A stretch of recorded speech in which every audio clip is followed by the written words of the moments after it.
As far as we know, we are the only species that produces tears. Hi, my name's Professor Sophie Scott and I'm based at University College London, where I study the cognitive neuroscience of human communication. So other animals show anger, other animals show signs of sadness, other animals show aspects of laughter. We are the only animal that also, across occasionally all of these examples, produces fluid in our tear ducts. Tears are there to keep your eyes moist, and that's doing that job across many different sorts of animals. In us, we also produce these excess tears, and that seems to be some kind of further emotional marker, possibly of intensity. There's even been an argument that there may be a different chemical makeup to your tears depending on your emotional state, and maybe that has a communicative element. We still don't really know. All we do know is that we are probably the only animal that genuinely weeps. There's quite an interesting literature on crying, so crying with sadness, a sort of sobbing sound. I always assumed that people didn't do it unless they absolutely had to, because I personally hate crying and I feel terrible when I've been crying. But there is a very robust literature showing that the majority of people, about 80% of people, feel better when they've been crying. And that's true of men and of women.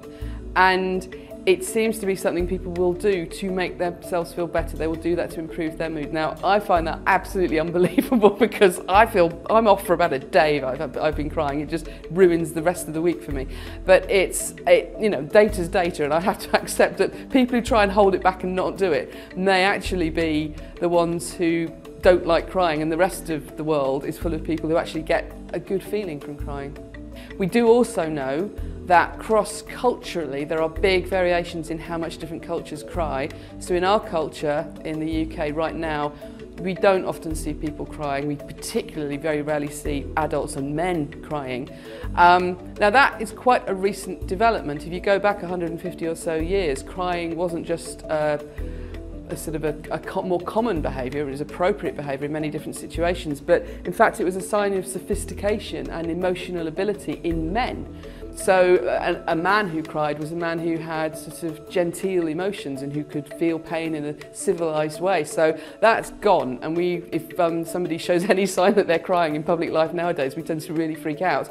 But that's still just us. You can go to parts of the world where it's extremely common for people in public life to cry, to express shame or embarrassment, or to fully apologise for something. So these behaviours, these emotions that we can find in common across humans and across other examples in other animals, doesn't mean to say we all use them in exactly the same way. We develop them and repurpose them and use them in quite culturally specific ways as well.